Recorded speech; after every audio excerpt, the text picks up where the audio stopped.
Welcome to all of you. This is Mehker and this is my YouTube channel Keep Growing. Today we will be learning about NCERT Psychology Class 12 Chapter 1 Variations in Psychological Attributes and this is Part 5. Part 5 के अंदर हम पढ़ने वाले हैं कि individual differences in intelligence क्या होता है, intelligence interplay of nature and nurture का रोल, इसके सब टॉपिक्स रहेंगे correlation of intelligence, assessment of intelligence, normal curve और classification of people on the basis of IQ. Part 4 हम इसके अंदर जो इससे पहले प्रीवियस वाले पार्ट थे वो पार्ट 4 के अंदर आपको मिल जाएंगे, जिसके अंदर हमने डिस्कस करा था इंफॉर्मेशन प्रोसेसिंग अप्रोच और उसकी थ्योरीज। ठीक है, तो हम बढ़ते हैं फर्स्ट टॉपिक की तरफ हमारे पार्ट 5 के, intelligence interplay of nature and nurture, product of complex interaction of nature and nurture. पहले इस टॉपिक को स्टार्ट करने से पहले हम ये जान लेते हैं कि नेचर और नर्चर होता क्या है। नेचर मतलब होता है हेरिडिटी, ठीक है, जो बाय बर्थ हमारे पास चीज़ें होती है, हमारी एबिलिटीज़, हमारी इंटेलिजेंस, हमारा कोई भी स्किल्स, ठीक है, इंटरेस्ट, एप्टीट्यूड, ये जो सारी चीज़ें होती है वो नेचर होती है। फिर आती है नर्चर। नर्चर मीन्स एनवायरनमेंट, जो हमें नरिश करती है, जो हमें ऐसा एनवायरनमेंट, जिस एनवायरनमेंट कहते हैं ना, बच्चे को जैसे एनवायरनमेंट में रखोगे उसकी डेवलपमेंट वैसी ही होती है। ठीक है, तो नेचर का और नर्चर का इंटरप्ले, कॉम्प्लेक्स इंट्रैक्शन होता है, जिसकी वजह से बच्चे की overall personality, psychological personality develop होती है। ठीक है, the evidence for heredity influences on intelligence comes mainly from studies of on twins and adopted children. ठीक है, तो हमें कैसे पता चला था कि हेरिडिटी इन्फ्लुएंस करती है इंटेलिजेंस को, मतलब जो बाय बर्थ कुछ बच्चों के अंदर इंटेलिजेंस होती है, जैसे पेरेंट्स दोनों इंटेलिजेंट है बच्चे के, ठीक है, और उसको वैसा ही एनवायरनमेंट दे दिया जाए इंटेलिजेंस वाला, तो बच्चे का क्या होगा, उसके इंटेलिजेंस लेवल ऑलरेडी ही, उसका जो आईक्यू लेवल होगा वो अबव एवरेज होगा। ठीक है, क्योंकि हमें पता है उसको वैसा इन्वायरमेंट दिया गया है और हेरिडिटी उसके पास थी। ठीक है, तो ये कैसे पता चला हमें जब हमने ट्विंस पे और एडॉप्टेड चिल्ड्रन पे ये स्टडी करी। ठीक है, कोरिलेशन क्या निकला इंटेलिजेंस का, आइडेंटिकल ट्विंस रियर टुगेदर -0.90। ठीक है, आइडेंटिकल ट्विंस जो है वो रियर टुगेदर, सॉरी माइनस बोल दिया मैंने, माइनस नहीं, आइडेंटिकल ट्विंस रियर टुगेदर, मतलब आइडेंटिकल ट्विंस का मतलब क्या होता है कि जो एक जैसे है, जिनका सेम सेक्स है, लाइक एक बॉय बॉय, गर्ल गर्ल, ठीक है, वो ट्विंस है, तो वो हुए हैं और उनका जो इंटेलिजेंस लेवल है, आईक्यू जो होगा वो कोरिलेट कितना करेगा, 0.90। ठीक है, identical twins Rudyard in different environments. ठीक है, अब आइडेंटिकल ट्विंस हैं, ठीक है, दोनों ही, या फिर बॉय बॉय है या फिर गर्ल गर्ल है। ठीक है, तो क्या हो रहा है, उनको डिफरेंट एनवायरमेंट में, मतलब एक बॉय को डिफरेंट एनवायरमेंट में रख दिया और दूसरे बॉय को डिफरेंट एनवायरमेंट में रख दिया। ठीक है, हेरिडिटी उनके पास है ऑलरेडी, पर लेकिन उनको डिफरेंट एनवायरमेंट में रख दिया, तो वो कितना कोरिलेट करेंगे, 0.72। फिर आता है fraternal twins rear together 0.60। Fraternal twins होते हैं जिनका सेम सेक्स नहीं होता है, एक गर्ल होती है और एक बॉय होता है। ठीक है, तो वो कितना रिएक्ट करेंगे एक दूसरे से, 0.60, हेरिडिटी ओनली। फिर आता है सिबलिंग्स रियर टुगेदर। ठीक है, सिबलिंग्स जो होते हैं, मतलब हमारे जैसे कि ट्विंस को छोड़कर सिबलिंग्स जो होते हैं रियर टुगेदर, मतलब जो एक भाई और एक बहन जो होता है, ठीक है, मतलब ट्विंस को छोड़कर, जैसे पहले भाई हो गया या फिर उसके बाद फिर बहन हो गई। ठीक है, तो मतलब सिबलिंग्स जो रियर टुगेदर करते हैं वो 0.50 करते हैं। सिबलिंग्स रियर्ड अपार्ट, ठीक है, अब मतलब सिबलिंग्स है, ठीक है, अगर उनको अलग अलग इन्वायरमेंट पे डाल दिया जाए, ठीक है, मतलब एक साथ उनकी परवरिश नहीं हो रही, एक को रिच एनवायरनमेंट दे दिया जहाँ पे बहुत ज़्यादा उसको इंटेलिजेंस लेवल दे दी, और एक को ऐसे एनवायरनमेंट रख दिया जो पुअर कंडीशन में है। ठीक है, तो ऑफकोर्स उनका जो कोरिलेशन होगा वो 0.25, मतलब हाफ हो जाएगा बिल्कुल रियर टुगेदर का। फिर आते हैं हमारे नेक्स्ट टॉपिक पे, जो कि है children's intelligence is more similar to their biological rather than adoptive parents. ठीक है, अब जैसे कि आपने किसी बच्चे को अडॉप्ट करा है, पेरेंट्स जो है अडॉप्ट करते हैं, पर लेकिन जिस पेरेंट, मतलब जो बच्चा जो है उसके जो बायोलॉजिकल पेरेंट्स है उससे उसकी इंटेलिजेंस लेवल ज़्यादा मिलेगी। ठीक है, क्योंकि हेरिडिटी से तो उनकी इंटेलिजेंस आएगी ना। However, as children grow in age, but जैसे जैसे बच्चा जो है वो बड़ा होते जाता है, their intelligence level tends to move closer to that of their adoptive parents. फिर जैसे जैसे बच्चा बड़ा होता जाता है ना, उसकी इंटेलिजेंस लेवल जो होती है वो बच्चे की क्लोजर किससे हो जाती है, एडॉप्टिव पेरेंट्स, मतलब जिस बच्चे को जो उनसे पेरेंट ने अडॉप्ट करा है वो उनके हिसाब से उसकी इंटेलिजेंस लेवल हो जाती है। क्यों? क्योंकि वो उनकी तरह सोचने लग जाता है, उनसे बात, क्योंकि ऐसे इन्वायरमेंट में रहता है ना, जैसे इन्वायरमेंट उसके एडॉप्टिव पेरेंट्स रहे हैं, तो उसकी इंटेलिजेंस लेवल क्या हो जाती है, उससे उसके अडॉप्टिव पेरेंट से मैच कर जाती है. Environmental deprivation lowers intelligence, while rich nutrition, good family background and quality of schooling increases intelligence.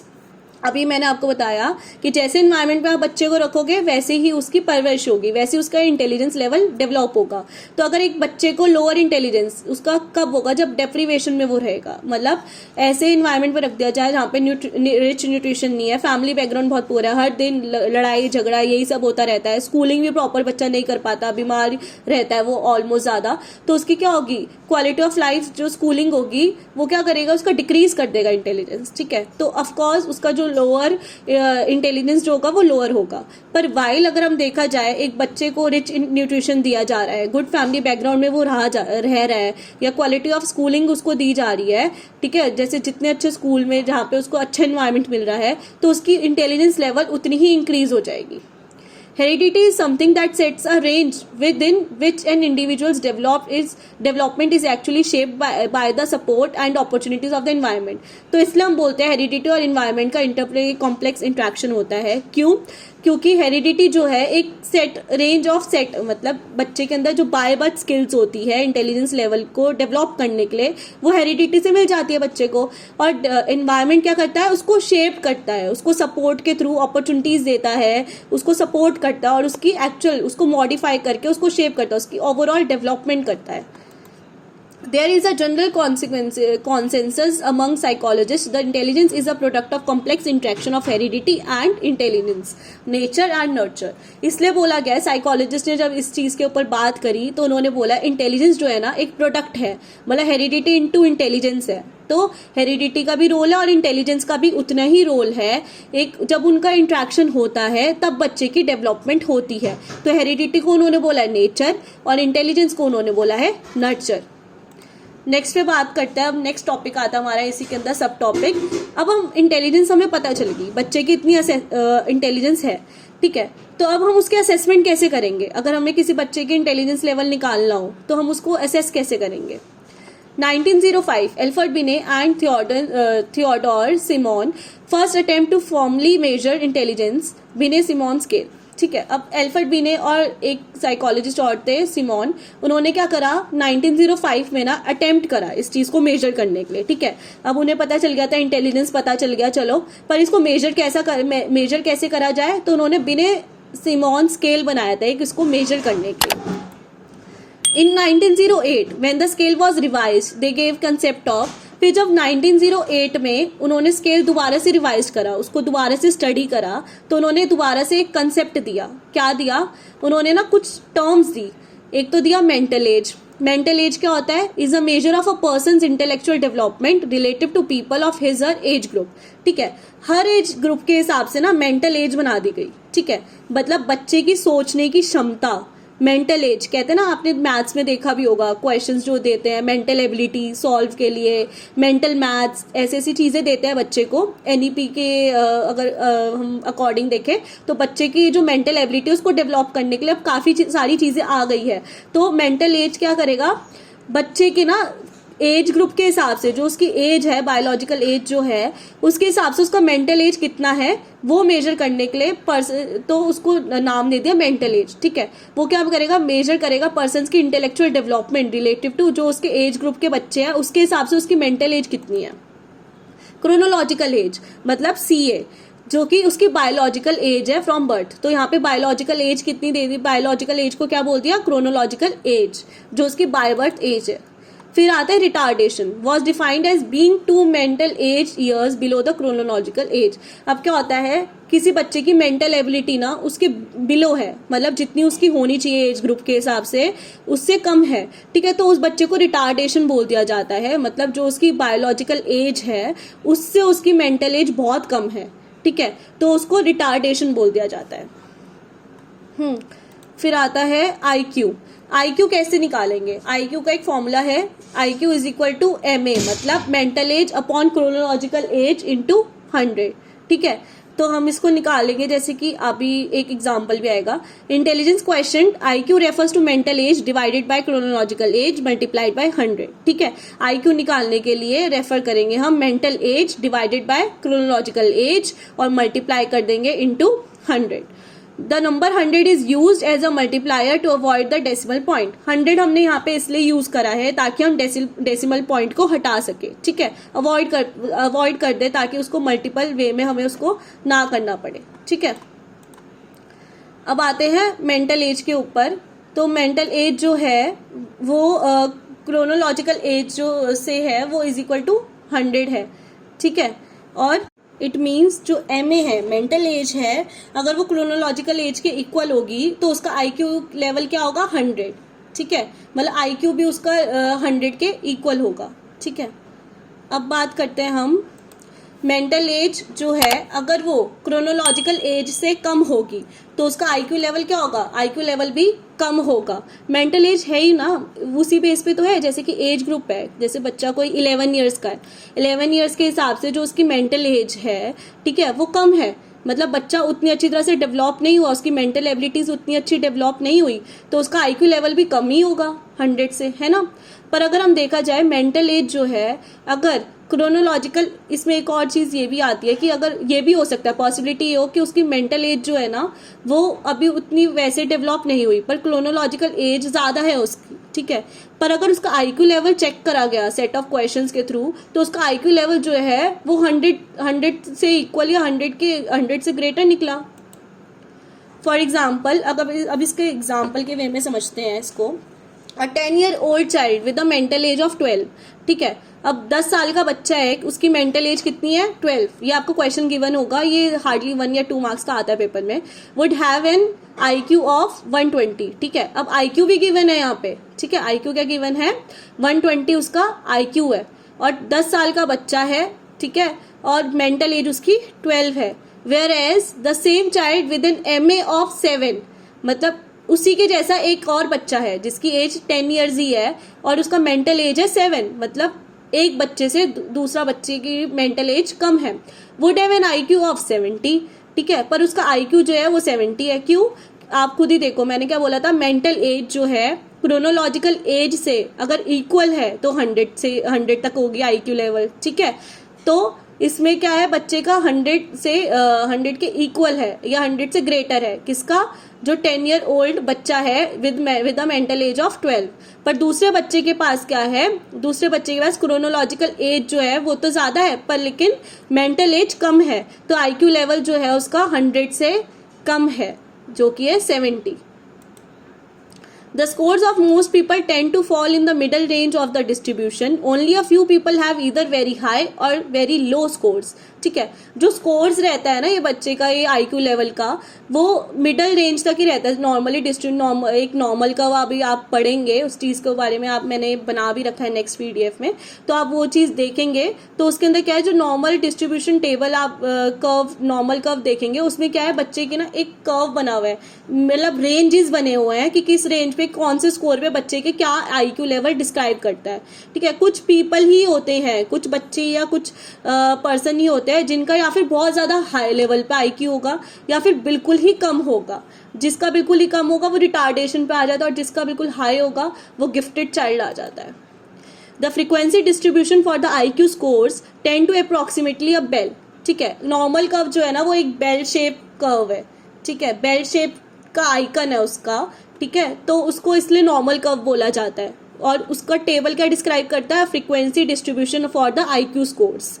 This type of distribution is symmetrically round around the central value called the mean, ठीक है। उसको mean के हिसाब से निकाल रखा है, ठीक है, उसकी वैल्यू को क्या बोलते हैं, मीन। सेंट्रल वैल्यू को उसकी क्या बोलते हैं, मीन, ठीक है। वहां पे आके रेशियो आपका बिल्कुल सेम हो जाएगा, मीन हो जाएगा। Mean IQ score is in a population is 100, ठीक है। मीन IQ स्कोर देखा जाए पॉपुलेशन में तो 100 है।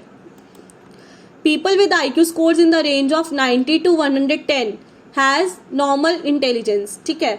अब इसमें क्या है, हैज की स्पेलिंग गलत हो गई, इसमें हैज HAS, ठीक है। तो इसमें क्या है, जो people IQ score in the range of 90 to 110, ठीक है, उनको क्या बोला जाता है, नॉर्मल इंटेलिजेंस, मतलब एवरेज इंटेलिजेंस, ठीक है। मतलब 90 to 110 वाला बच्चा जो है उसकी मेंटल एबिलिटी भी सही होगी और IQ लेवल भी सही होगा, मतलब मोस्ट प्रोबेबली उसकी क्रोनोलॉजिकल एज से उसका IQ लेवल ज़्यादा ही होगा, मतलब मेंटल एज उसकी ज़्यादा ही होगी क्रोनोलॉजिकल एज से, और उसका IQ लेवल 100 से ऊपर ही इसलिए गया है। ठीक है, या 100 से इक्वल टू में ही गया। Those people with IQ below 70, ठीक है। अब जोन से पीपल, जो लोग हैं जिनका IQ लेवल जो है बिलो 70 है, 70 से कम है, are expected to have intellectual disability. उन बच्चों के क्या होता है, ज़्यादातर इंटेलेक्चुअल डिसेबिलिटी होती है, जैसे हम बोलते हैं पर्सन विद ऑटिज्म, ठीक है, या बहुत सारी जो इंटेलेक्चुअल डिसेबिलिटी होती है। While person with IQ above 130 are consider to have exceptional talents, ठीक है। तो एक 70 वाला बच्चा जो बिलो 70 IQ लेवल जो है उसको इंटेलेक्चुअल डिसेबिलिटी हम सस्पेक्ट कर सकते हैं, और एक अबव 130 वाला जो बच्चा है उसको हम एक्सेप्शनल टैलेंट्स बोल सकते हैं, गिफ्टेड चाइल्ड बोल सकते हैं, जो गॉड गिफ्टेड होता है ना, जिसमें बोलते हैं हर चीज़ कर लेता है, क्रिएटिव में भी नंबर 1 रहता है, सारा काम भी पूरे अच्छे से प्रॉपर कर लेता है, हर प्रॉब्लम का सॉल्यूशन होता है उसके पास, तो वो गिफ्टेड चाइल्ड होता है। अब ये क्लासिफिकेशन है of people on the basis of IQ level, ठीक है, जो आपके NCERT बुक में भी गिवन है, इसमें आप पढ़ सकते हैं। IQ रेंज जो है दे रखी है above 130, 120 to 130, 110 to 119, 90 to 109, 80 to 89, 70 to 79, below 70। तो ऊपर से ही देखेंगे हम कैसे नीचे से गिर रहा है ये, ठीक है। तो परसेंटेज इन पॉपुलेशन, ठीक है, तो इसमें परसेंटेज है कि मोस्टली जो हमारी पॉपुलेशन है, पूरी पॉपुलेशन में ये कितना ही, अब तो चेंज हो गया होगा खैर कोरोना के बाद से, बट लेकिन हमारी जो परसेंटेज है इन पॉपुलेशन, तो वो कितनी सुपीरियर क्या है। तो अब 130 वाला बच्चा जो होगा वो वेरी सुपीरियर, तो वो बहुत कम पॉपुलेशन में मिलेगा, ये 2.2, और उसकी डिस्क्रिप्टिव लेवल जो है वेरी सुपीरियर और इंटेलेक्चुअल डिसेबल्ड, उनका जो परसेंटेज है पॉपुलेशन वो इक्वल है, 2.2 और 2.2। 120 टू 130 वाला बच्चा जो है सुपीरियर है, ठीक है, उसकी 6.7 होगी, परसेंटेज जो है पॉपुलेशन में 6.7 है, उसको हम सुपीरियर रेंज में रखते हैं। 110 टू 119 हाई एवरेज रेंज में आता है 16.1 में, ठीक है। ये ज़्यादातर आप स्कूलिंग में भी देखोगे, बच्चे जो आपके आसपास भी एनवायरनमेंट में ज़्यादातर वो हाई एवरेज या एवरेज वाला ही बच्चा होता है, तो इसलिए इन लोगों का जो रेशियो है वो ज़्यादा है, परसेंटेज इन पॉपुलेशन ज़्यादा है, ठीक है। लो एवरेज वाला बच्चा 80 टू 89 वाले उस पर आएगा, ठीक है, 16.1 पॉपुलेशन में इतना है। अब 70 टू 79 बॉर्डर लाइन आ जाती है, जो मैंने अभी आपको बताया था, इंटेलेक्चुअल डिसेबिलिटी हो सकती है, या बिलो 70 इंटेलेक्चुअल डिसेबल्ड बच्चा हो सकता है, या 70 टू 79 रिटार्डेशन कह लो, ठीक है। तो 6.7 या 2.2 तक वो परसेंटेज है पॉपुलेशन के अंदर। अब आप बोलोगे कि हम कैसे पता लगा सकते हैं कि इनका IQ लेवल, कैसे निकाल सकते हैं बंदे का IQ लेवल, तो उसके लिए ना कुछ टेस्ट बनाए गए हैं, साइकोलॉजिकल टेस्ट बनाए गए हैं, जो आप असेस कर सकते हैं इंटरव्यू के थ्रू, क्वेश्चनेयर के थ्रू, ठीक है, या केस स्टडी के थ्रू आप उसको अटेम्प्ट कर सकते हैं वो टेस्ट को, और उसके बाद फिर आपके पास रिजल्ट जो आएगा उसके बेसिस पे आपके पास स्कोरिंग वगैरह ये सारी चीजें होगी, और फिर उसके बाद IQ आपका लेवल निकलता है। ये बहुत सारी जगह पे अवेलेबल है, आप सर्च वगैरह कर सकते हैं, आपको मिल जाएगा आपका IQ लेवल अगर आपको निकालना हो तो, ठीक है। अब हम बात करते हैं नॉर्मल कर्व। तो ये नॉर्मल कर्व आपका NCERT बुक में दे रखा था, बट लेकिन ये क्लियर नहीं है, तो आप अपनी NCERT बुक खोल सकते हैं और साथ के साथ देख सकते हैं। मैं थोड़ा बता देती हूँ कैसे क्या होगा इसके अंदर। जो आप देख रहे हैं 0 टू 100 तक देखिए 0 टू 100, ठीक है। तो अगर आप देख रहे हैं 0 टू 100, तो उसके अंदर क्या है, आपका एक 100 वाला जो है वो मीन, मतलब एवरेज, ठीक है, और 0 टू 20 के बीच में profound, severe, 20 to 40 severe, 40 to 50 moderate, 50 to 70, 55 to 70 तक लगाए हम तो वो माइल्ड, ठीक है। तो इन वाले लोगों को इंटेलेक्चुअल डेफिशिएंसी हो सकती है। फिर 70 टू 80 बॉर्डर लाइन आ जाता है, ठीक है, जिसमें रिटार्डेशन हम बोलते हैं। 80 टू 90 लो एवरेज वाला बच्चा आ जाता है। ये देखिए आप, बेल शेप आइकन है ना ये, इसलिए इसको नॉर्मल कर्व बोलते हैं, कर्व वे भी है और इसको बेल शेप आइकन भी बोलते हैं, ठीक है। उसके बाद लो एवरेज आ जाता है। फिर 90 टू 100 या 90 टू 110 कह सकते हो आप, ठीक है, ये एवरेज बच्चा होता है, ठीक है, मतलब स्किल्स भी होती है, ठीक है, नॉर्मल IQ है, हर चीज कर लेता है, टाइम लगता है सॉल्यूशन निकालने में, पर लेकिन कर लेता है, एवरेज बच्चा रहता है, ठीक है। 110 टू 120 जो बच्चा है उसका हाई एवरेज रहेगा, मतलब एवरेज से थोड़ा अबव। फिर 120 टू 130 सुपीरियर आएगा, और फिर 130 से 180 तक जो चलेगा वो वेरी सुपीरियर है, गॉड गिफ्टेड चाइल्ड, ठीक है। तो ये नॉर्मल कर्व था जो पैटर्न शो करता है distribution of IQ scores in the population. फिर नेक्स्ट टॉपिक के ऊपर हम बात करते हैं, जो कि आपका है कि कैपेसिटी क्या है, all the person do not have the same intellectual capacity. ठीक है, आप भी ये चीज़ जानते हैं कि हर एक पर्सन के पास ना, मतलब जो इंडिविजुअल होता है वो डिस्टिंक्ट वेरिएशंस, मतलब अलग अलग होते हैं। सारे इंडिविजुअल सेम नहीं होते हैं, और इंडिविजुअल तो सेम मतलब हम बोल ही नहीं सकते कि उनके पास अलग अलग एबिलिटी होती है, उनकी हेरिडिटी अलग होती है। ठीक है, और इसी के बेसिस पे अगर देखा जाए तो इंटेलेक्चुअल कैपेसिटी भी हर एक पर्सन की अलग होती है। Some are exceptionally bright and some are below average. कुछ मतलब सब भगवान की, कहते हैं ना, सब भगवान की देन है, इसलिए क्योंकि कुछ भगवान ने तो बनाए ये, कुछ एक्सेप्शनली ब्राइट होते हैं, ठीक है, जिसको हम गॉड गिफ्टेड बोलते हैं, और कुछ बिलो ही एवरेज होते हैं जिनको स्किल्स वगैरह डेवलप जो है साइकोलॉजिस्ट की मदद से, बहुत सारे वेरियस एनजीओज बने हुए हैं जिसकी मदद से बच्चे को उसकी स्किल्स और ये सब चीज़ें डेवलप करवाई जाती है। ठीक है, उनके एजुकेशन वगैरह, अब तो इंक्लूजन एजुकेशन आ गई है। ठीक है, पहले तो इनके स्कूल्स वगैरह अलग हुआ करते थे, तो अब इनको साथ में इंक्लूजन मतलब साथ में बच्चों के, नॉर्मल बच्चों के साथ पढ़ाया जाएगा। नॉर्मल ही है वो बच्चे, बट क्या है, बाय बर्थ थोड़े बिलो एवरेज है। ठीक है, तो अब उन बच्चों के लिए एक्सेप्शनली जो है चीज़ें वैसी डेवलप करी गई है ताकि बच्चा नॉर्मल वे में पढ़ सके। In first group persons called the intellectual gifted. ठीक है, फर्स्ट ग्रुप जो है, जो हम कह सकते हैं एक्सेप्शनली ब्राइट बच्चा है, उनके उसमें इंटेलेक्चुअल गिफ्टेड है, बच्चा गॉड गिफ्टेड है, उसको सारी एबिलिटी, क्रिएटिव भी है, सब कुछ है। In second group termed as mentally challenged. ठीक है, तो हम सेकेंड ग्रुप पे मेंटली चैलेंज बोल सकते हैं बच्चे को। In third group termed as mentally retarded. अब यहाँ पे फर्क है, क्या है, एक तो है सेकेंड ग्रुप जो आपका आएगा मेंटली चैलेंज्ड। मेंटली चैलेंज्ड मतलब जो बच्चा मेंटली वे में गुजर रहा, मतलब डेवलप, हेरिडिटी के पास सब कुछ है उसके अंदर, ठीक है, पर लेकिन उसकी डेवलपमेंट अच्छी तरह से नहीं हुई है। ठीक है, उसका ब्रेन अभी जो मेंटल एज है वो इतनी अच्छी तरह से डेवलप नहीं हुआ है, तो वो मेंटली चैलेंज्ड ग्रुप में आ गया।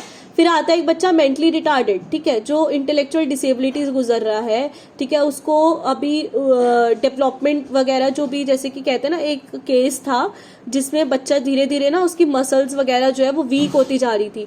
ठीक है, तो वो उसके जैसे gross motor skills, fine motor skills, तो वो धीरे धीरे ना डेवलप नहीं हो रहे थे, वो और ज़्यादा वीक होते जा रहे थे, तो इसलिए उसको मेंटली रिटार्डेड वे में बोला जाता है, जिसमें आपकी स्किल्स वगैरह आपके पास होती है, मेंटल एज भी अगर आपके पास, चलो आपकी जो मेंटल एज है वो क्रोनोलॉजिकल एज से बहुत ज़्यादा कम होती है, इस वजह से आईक्यू लेवल भी बहुत कम आता है, और बच्चा जो है वो उसको कोई ना कोई डिसेबिलिटी होती है। ठीक है, you can join my Telegram channel for more updates and the PDF of the session taught. ठीक है, ये आपको सारी चीज़ें टेलीग्राम चैनल पे मिल जाएगी, और आपको अपडेट मिल जाएगा जो भी आने वाली, जो अभी हम सेशन हम कंडक्ट करेंगे। ठीक है, और PDF भी मिल जाएगा आपको इस सेशन का। आप मुझे मेल कर सकते हैं, कमेंट कर सकते हैं for any sort of doubt form भी अवेलेबल है, आप मुझे उस पर भी कॉन्टैक्ट कर सकते हैं। Hope you will find it productive and informative. Do like, share, comment, subscribe my channel. Keep supporting guys. Thanks a lot. Stay tuned for more updates.